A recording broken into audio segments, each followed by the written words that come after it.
Gloria a Dios. Y en esta noche vamos a estar leyendo en el libro de Jueces.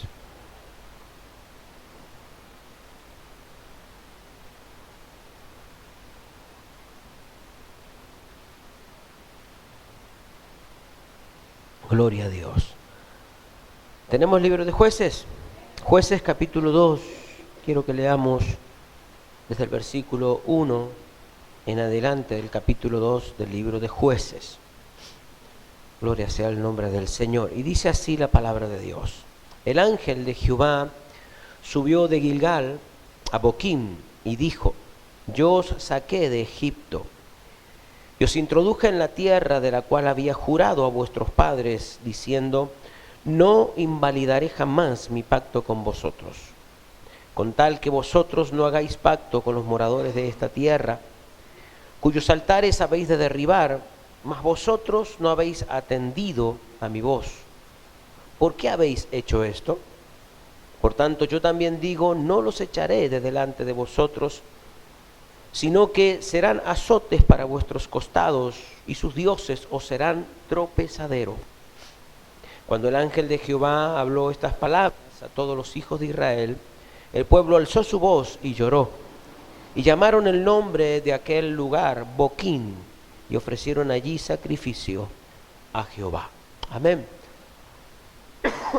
Oramos a Dios. Señor, te damos gracias, Señor, por todo lo que tú nos has dado, por el privilegio, Señor, que tú nos permites tener de sentir tu presencia, de adorarte, de bendecirte, de glorificarte, de exaltarte, de poder presentarnos en alabanza, en adoración, Señor, para preparar nuestras vidas, Señor, para que nosotros, pues, Señor, seamos un campo fértil, para que podamos ser, Señor, tierra fértil donde tú puedas depositar en nuestras vidas, Señor, una palabra de cambio, una palabra, Señor, en el cual puedas traer a nuestras vidas, nuestro corazón, Señor, para direccionar nuestras vidas en cuanto al propósito que tú tienes con cada uno de nosotros. Padre, por eso en esta tarde queremos bendecir tu nombre y exaltarte, darte toda la gloria a ti.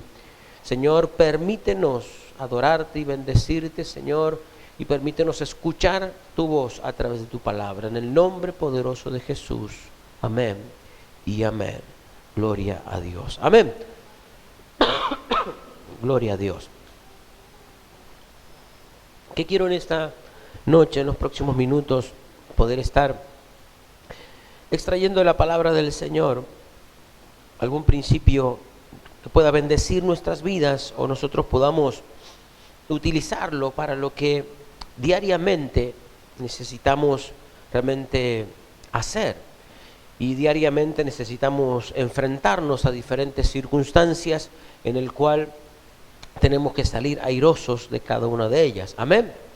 Dice la palabra de Dios, si usted lee realmente detenidamente la palabra del Señor, el capítulo 2 del libro de Jueces realmente marca un antes y un después. Ya el pueblo de Dios está tomando, para situarnos un poquito en la historia, el pueblo de Dios está tomando realmente el pueblo que tenía por heredad, que se le había dado por heredad, y la tierra.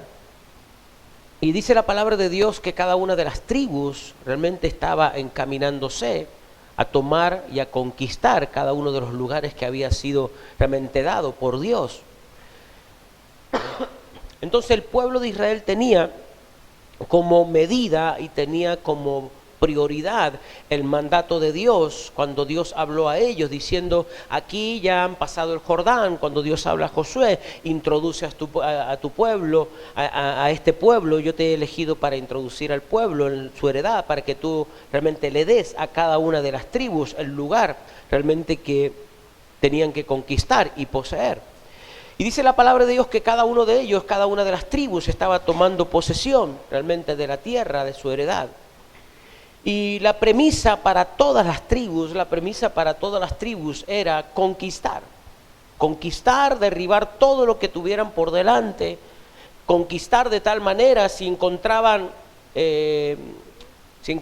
oposición, tenían que raer con todo lo que estaba delante de ellos. ¿Cuántos han leído la historia de la conquista? ¿La ha leído o no? Bueno, la historia de la conquista tiene que ver con eso. De tomar posesión, de arrasar con todo lo que estaba delante de ellos, realmente destruir todos los dioses que tenían, destruir, no tomar, no quedarse con nada, realmente solamente los botines que Dios le permitía realmente tomar y quedarse. Pero por sobre todas las cosas ya había algo principal en el cual Dios realmente había demandado, y era que destruyeran todos los dioses, todos los altares, todo lo que se había levantado realmente como signo de adoración. ¿Cuántos sabían eso? Esa era una de las premisas más grandes que tenía el pueblo de Israel. Arrasar con todo y destruir toda imagen y todo lo que fuera objeto de culto. Todo lo que fuera realmente objeto de culto tenían que arrasarlo, destruirlo. En algunas conquistas de algunos sectores de la tierra tenían que realmente matar todos los animales, matar a todo lo que se ponía por delante. No era algo solamente decir, bueno, tomamos posesión, sino que la conquista, mi hermano, tenía que ver con el posicionarse en autoridad y en dominio en todo sentido. No solamente territorialmente, no solamente tomar y conquistar territorialmente, sino por sobre todas las cosas tenían que conquistar espiritualmente. Tenían que posicionarse en autoridad espiritual para que ellos pudieran realmente vivir reposadamente como Dios les había prometido. La premisa primordial que ellos tenían era, mi hermano, posicionarse en autoridad espiritual. Y fue lo que el pueblo de Israel no oyó. Empezaron a tener contemplaciones. Lo tuvieron en la primera conquista, podríamos decir, o en la primicia para Dios. Realmente hubieron unos jóvenes que cometieron el error. ¿Cuál fue la primera ciudad? ¿Cuál? ¿Recuerda? Jericó. Jericó, dice, estaba cerrada, bien cerrada. Y cuando fueron a conquistarla, el 99% fue realmente obediente. Pero hubo unos jóvenes que tomaron y vieron con buenos ojos realmente algunos mantos, algunas cosas de valor. Y dice, bueno, pero ¿quién se va a dar cuenta? Entre toda lo que hay, porque todo lo que tenían como botín, o todo lo que rescataran como botín, era para Dios. Era para Dios. Pero dice que ellos se guardaron de unos mantos realmente que le llamaron la atención, de unas cosas que le llamó la atención, y dice Dios, realmente ahí vino el juicio de Dios sobre el pueblo. Y que tuvieron que exponer realmente la falla. Dice el capítulo 2 que usted y yo hemos leído, dice, el ángel de Jehová subió a Gilgal, a Boquín, y dijo, yo os saqué de Egipto y os introduje en la tierra de la cual había jurado vuestros padres, diciendo, no invalidaré jamás mi pacto con vosotros. Esa es la palabra de Dios a través del ángel. La figura del ángel es la figura de Cristo. Es Cristo, mi hermano, posicionándose o entrando en la historia. Dice la palabra de Dios, no invalidaré mi pacto, el pacto que yo hice con sus padres. Recuerda que esta generación que estaba conquistando no era la que había salido de Egipto. Bueno, era una nueva generación. Solamente de esta generación que conquistó, habían solamente dos. ¿Cuáles eran? Josué y Caleb. Y dice la palabra de Dios que Dios, siendo fiel a sus pactos, siendo fiel a la palabra que él había soltado y a las promesas, dice, yo no voy a invalidar mi pacto. Yo no voy a invalidar mi pacto a vuestros padres, diciendo, no invalidaré jamás mi pacto con vosotros. Con tal, dice, con tal que vosotros no hagáis pacto con los moradores de esta tierra, cuyos altares habéis de derribar, mas vosotros no habéis atendido a mi voz. ¿Por qué habéis hecho esto? ¿Por qué habéis hecho esto? Dios se pregunta, ¿por qué habéis hecho esto? ¿Por qué? Si tenían todo mi aval de bendición, todo mi aval de protección, todo mi aval, todo mi respaldo en el hecho de que Dios iba a bendecir su vida, yo les iba a bendecir. En todo sentido, el respaldo en la conquista, los pueblos se iban a atemorizar, iban a salir, iban a dejarle la tierra. Tenían que solamente, dice la palabra de Dios, no hagáis pacto con los moradores de esta tierra, cuyos altares habéis de derribar. No hagáis pacto con los moradores de la tierra. Tienen que derribar todos los altares, todo signo de adoración, todo signo de culto, todo lo que se levante y toma posesión espiritual, lo tienen que derribar. Y Dios se pregunta, ¿por qué? ¿Cuál es el motivo? ¿Qué respuesta puede haber? ¿Por qué? ¿Qué le pasó al pueblo, por la cabeza del pueblo, de los líderes? ¿Qué le pasó que no derribaron los altares? Dígame, ¿era difícil la consigna? ¿Cuántos creen que era fácil la consigna? No tenían que hacer pacto, no tenían que conversar, no tenían que entrar en una conversación con los moradores de la tierra. Solamente conquistarlos. Y tenían que derribar todo lo que fuera objeto de culto, todos los altares. ¿Por qué habéis hecho lo contrario? ¿Qué le pasó? ¿Cuántos conocen una de las conquistas cuando Balac se está viendo que el pueblo arrasaba con todo el pueblo de Israel y dice que él llama al profeta Balaam? ¿Cuántos saben la historia? El miedo del rey Balac era realmente que le pasara lo que le estaba pasando a todos los reyes de alrededor. El pueblo de Dios arrasando con todo. Y él quiso hacer realmente una estrategia espiritual y mandó a llamar a un profeta, al profeta Balaam, para que maldijera al pueblo. 3 veces le mandó a maldecir, 3 veces lo bendijo. Porque terminaba diciendo Balaam, no puedo maldecir lo que Dios ha bendecido. Ahora la estrategia de la estrategia del rey Balac, consultado realmente a Balaam, y cuál fue el consejo de Balaam. Mira, no, yo no puedo maldecirlos. Yo no puedo maldecir lo que Dios ha bendecido. Es imposible. No puedo maldecirlo, pero yo te aconsejo algo. Cuando fue a buscarlo al rey Balac para pagarle y para decir, yo te aconsejo algo. Que las mujeres se arrimen a los varones, que los varones se arrimen a las mujeres de la tierra. Y déjalos. Que se mezclen. Que se mezclen. Y dice la palabra de Dios que ese consejo que tuvo Balaam para Balac fue tan exitoso que aún Apocalipsis habla de él. Juan recibe una de las cartas, cuando habla una de las cartas dice, porque todavía sostienes la doctrina de Balaam, que enseñaba al pueblo de Dios a corromperse. ¿Qué es lo que hacía el pueblo? Hacía pacto con los moradores de la tierra. Era permisivo con sus dioses. Bueno, listo, yo no te toco tu Dios, vos no me toques el mío. Yo no cambio tus costumbres, vos no cambies las mías. Nos juntamos de vez en cuando, bueno, nos juntamos de vez en cuando. Pero cada uno después sigue creyendo en lo que quiere creer. Vos adorás a tu Dios, yo adoro el mío. Vos no vas a cambiar mi forma de ser, yo no voy a cambiar la tuya. Dígame si no, hasta el día de hoy, no es la estrategia del enemigo.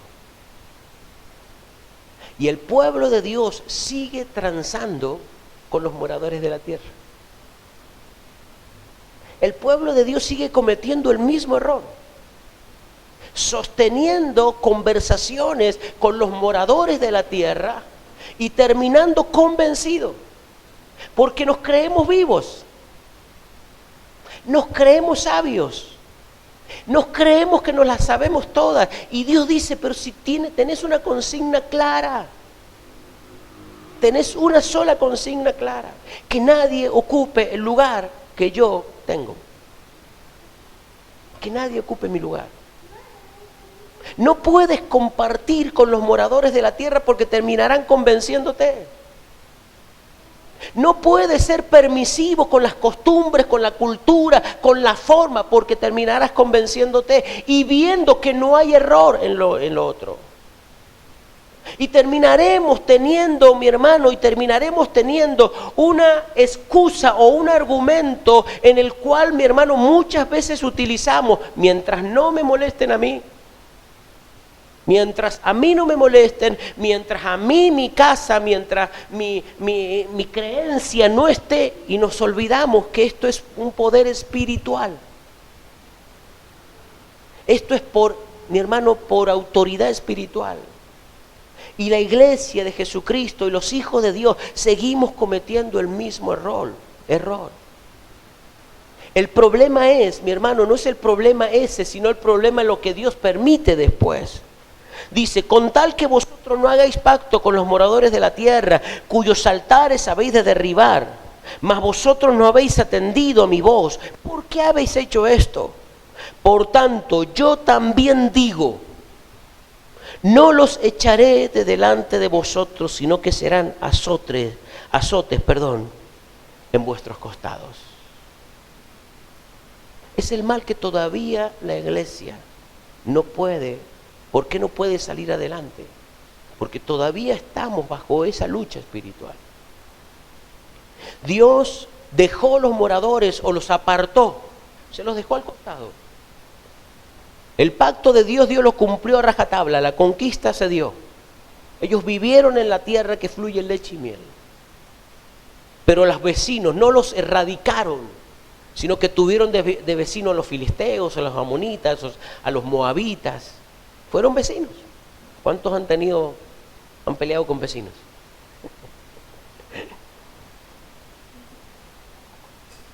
Dios se lo dejó como vecinos. Y el vecino te saca muchas veces canas verdes. Te ocupa la sombra, te tapa el puente. ¿O no? Los vecinos. ¿Qué es lo que hacía el pueblo? Los pueblos de alrededor, mi hermano, hicieron lo que Balaán le enseñó a Balac. Las mezclas. Y terminamos siendo permisivos, el pueblo de Dios permisivo. Terminamos queriendo ser más buenos que Dios. Y terminamos con argumentos, mi hermano, que terminan siendo falacias, en el cual mientras a mí no me toquen, mientras a mí no me traten de convencer. Y hoy seguimos luchando, mi hermano, con esos principios. Con esos principios.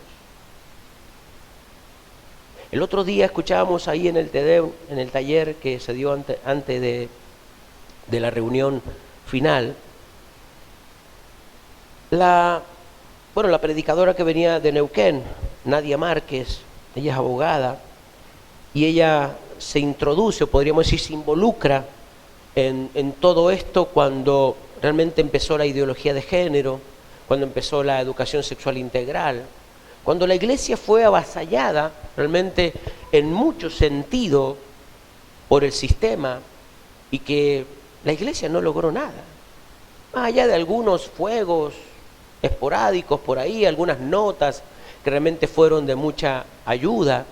Pero sabe, mi hermano, que mientras ella hablaba, yo me acordaba en ese tiempo, eran unos 5 o 6 años atrás, que toda la iglesia muy preocupada, todos los papás muy preocupados, y lógicamente nos preguntaban y nos decían: bueno, ¿y la iglesia qué va a hacer? ¿La cámara qué va a hacer? ¿La pastoral qué va a hacer? ¿Por qué no hacen nota? ¿Por qué no hacemos esto o aquello? Ahora, cuando nosotros hablamos con un papá en particular que venía con el problema: no, mi papá a mis hijos le están enseñando esto y les van a enseñar. Bueno, nosotros, la pregunta era, o el hecho de decir, bueno, ¿qué hace el papá? Y la contestación del hecho de decir: y no puedo hacer nada por la represalia. Y yo no lo envío. Cuando está esa clase, yo no lo envío.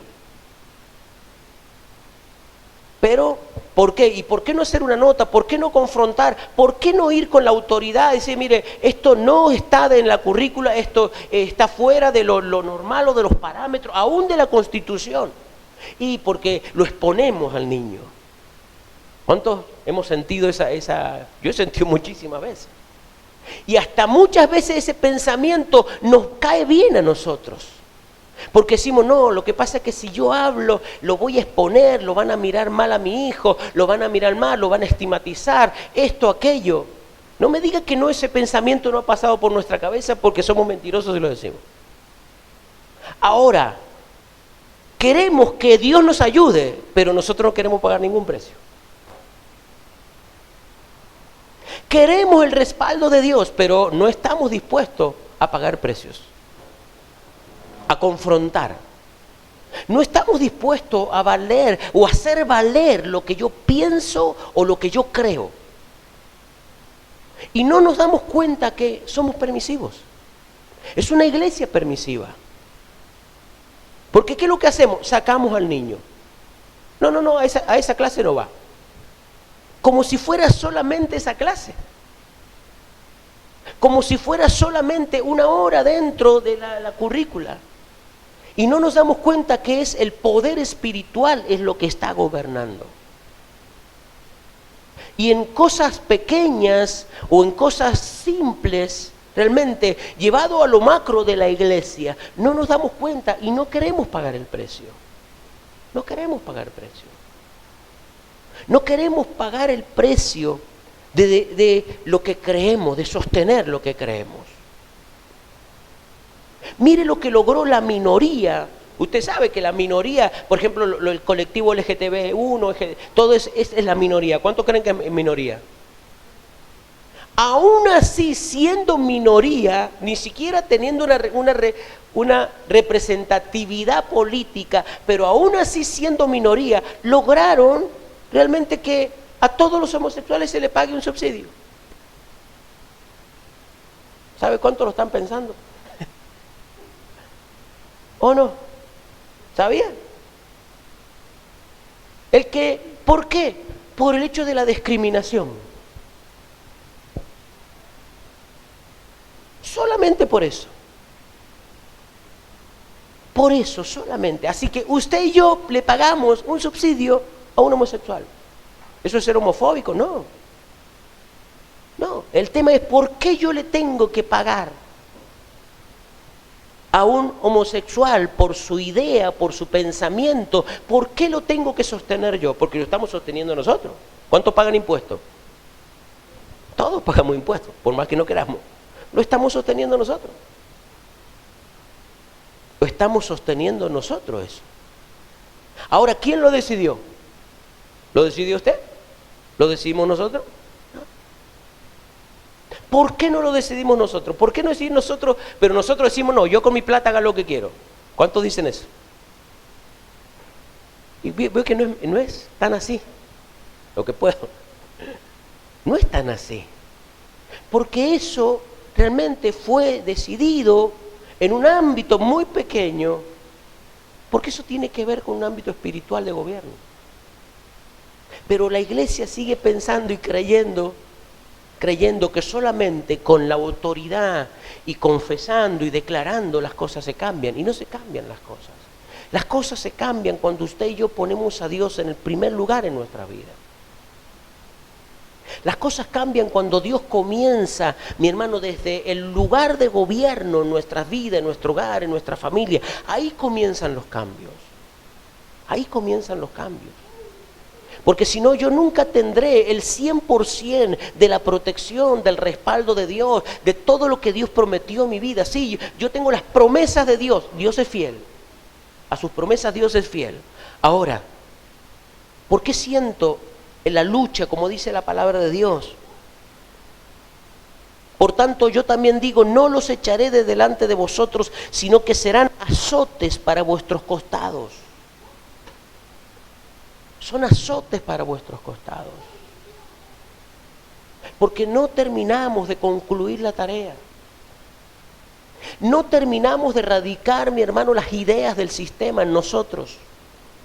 Porque no terminamos de sacar en limpio, mi hermano, que nuestra vida le pertenece a Dios y permitimos y somos permisivos con ideas, con pensamientos, con culturas, con costumbres. Entonces, ¿qué es lo que hace Dios? Mi pacto contigo está, yo te voy a bendecir. Ahora, también te digo lo otro, o como como no hiciste todo lo que yo quería que hicieras, que fueras radical con tu vida, que fueras radical con tu pensamiento, y a tus costados vas a sentir luchas, pruebas, dificultades, azotes, que son con las cosas que no terminaste, son con las cosas que no conquistaste.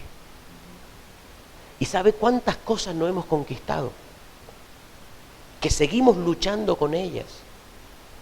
Es decir, en todos estos días atrás nos ha hablado de los diferentes estadios del cristiano. David alcanzó su máximo en su reinado, pero nunca se conquistó a sí mismo. Fue un hombre conforme al corazón de Dios, sí, nadie le quitó eso, pero no terminó de conquistarse a sí mismo.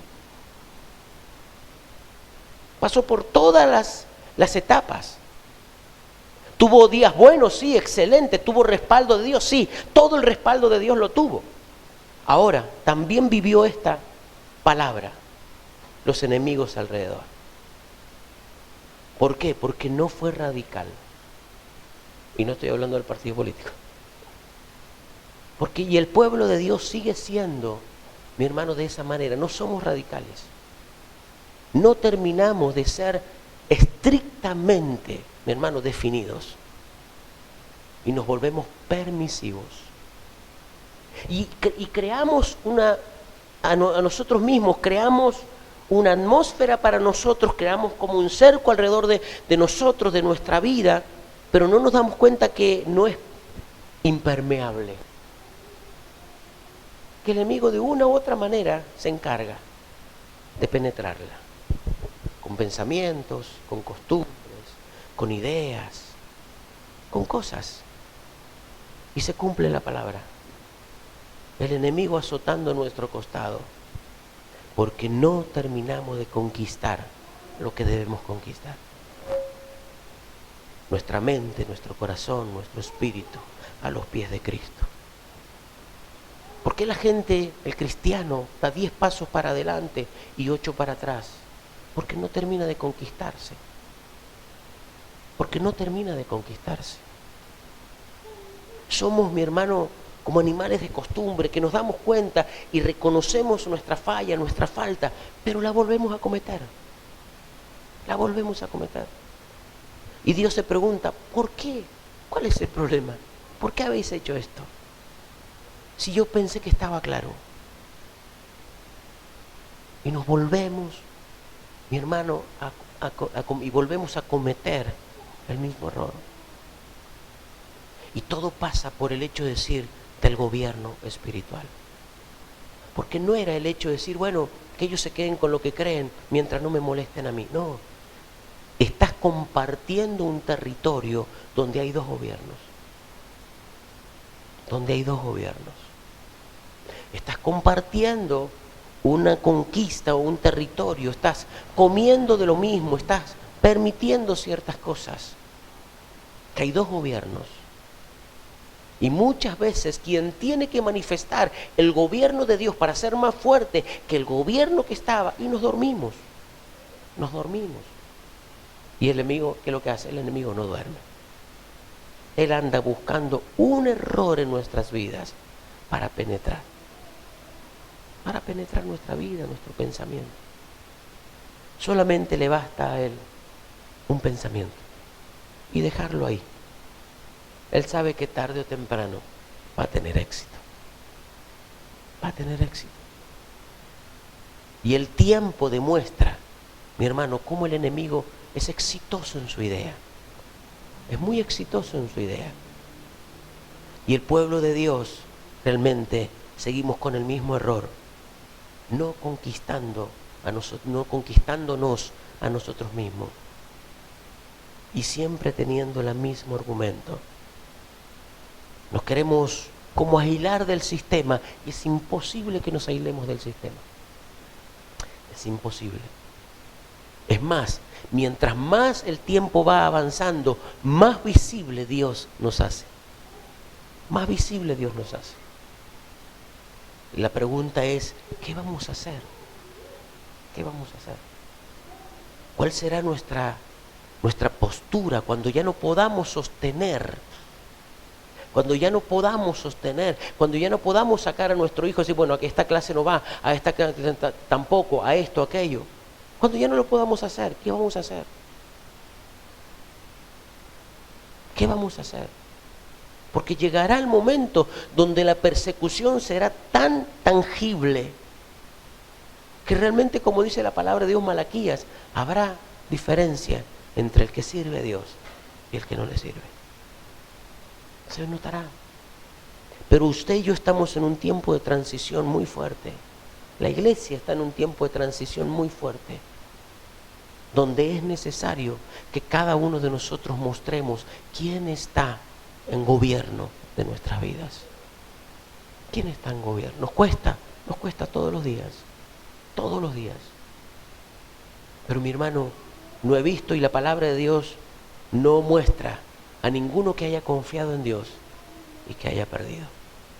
Con todos sus errores, con todas sus fallas, pero aquel que confió en Dios, mi hermano, Dios lo sostuvo y lo respaldó. Queremos una iglesia que Dios la sostenga y la respalde. Es tiempo de conquistarnos a nosotros mismos y poder presentarle a Dios una iglesia realmente prendida a fuego, para que Dios realmente haga de ella lo que tiene que hacer. Quiero que cierre sus ojos ahí donde está. Señor, tú eres nuestro Dios.